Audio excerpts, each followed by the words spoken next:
जय जय राम सीताराम जय राधे श्याम श्री राम जय राम सीताराम जय राधे श्याम श्री राम जय राम सीताराम जय राधे श्याम आंजनेय वीर हनुमंत सूरा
ఆధ్యాత్మిక అంశం.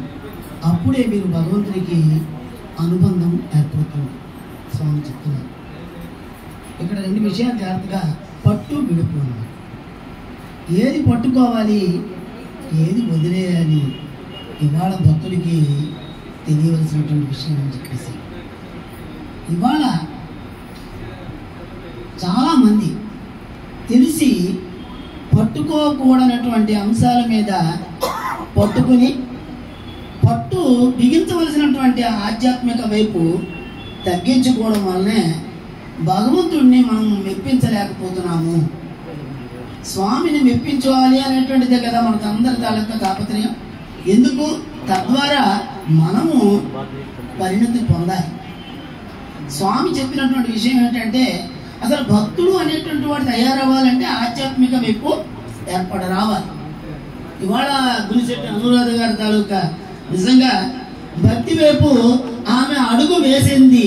నిజంగా ఇవాళ మనందరము కూడా స్వామి తాలూకా బాటలో ఉండి స్వామి అనుగ్రహాన్ని పొందుతామనేటువంటి విశ్వాసం కూడా కలిగింది.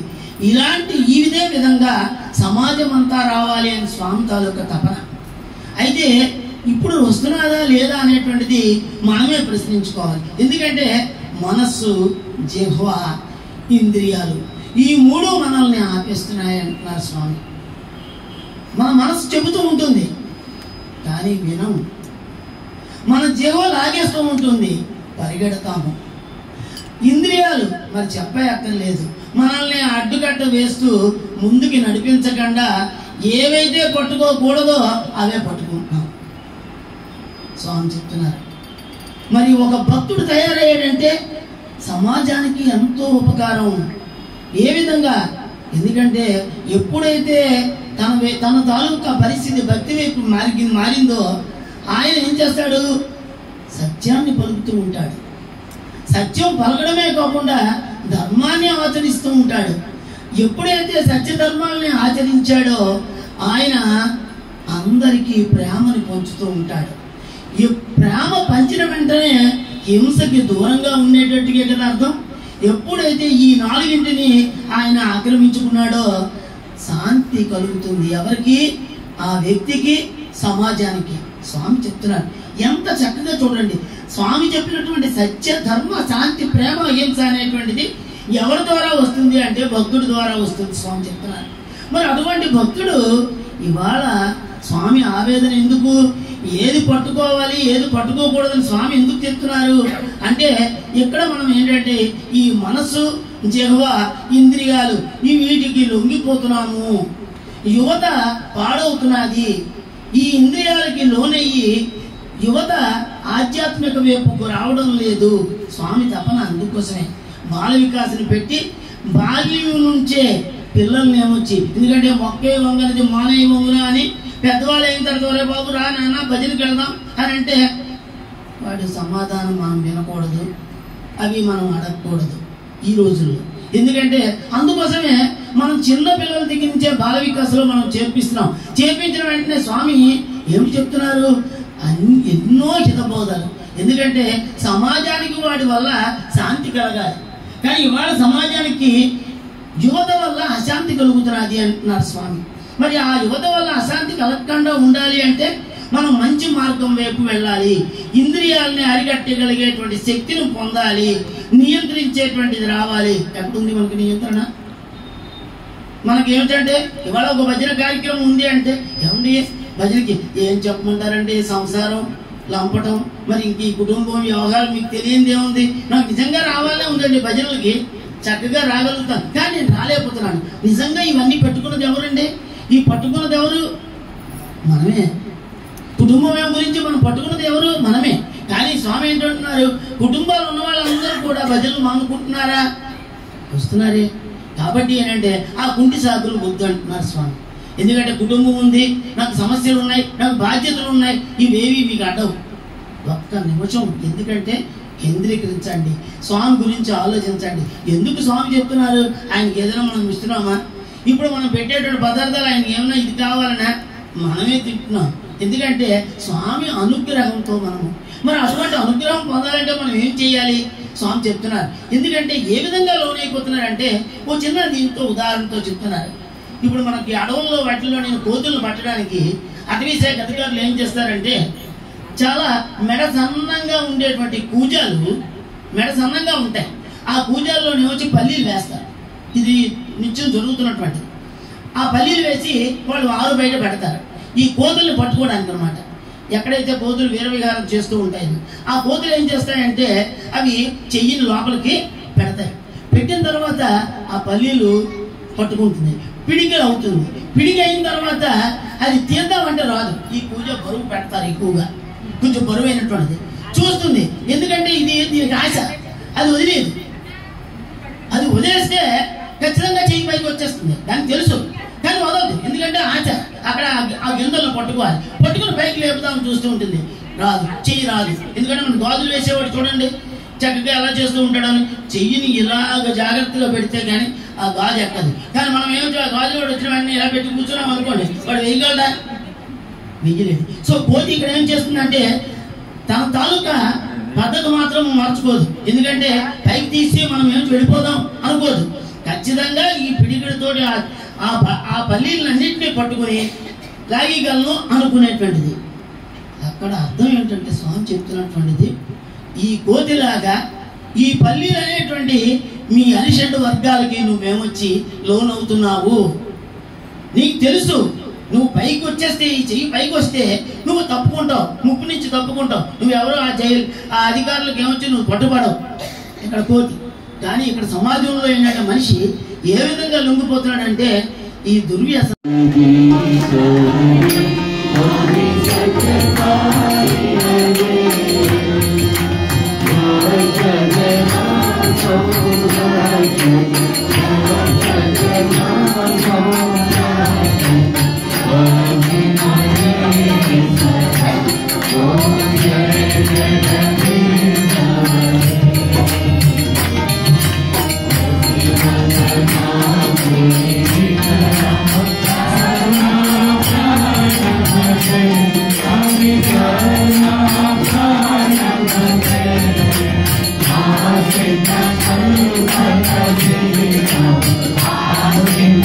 I'm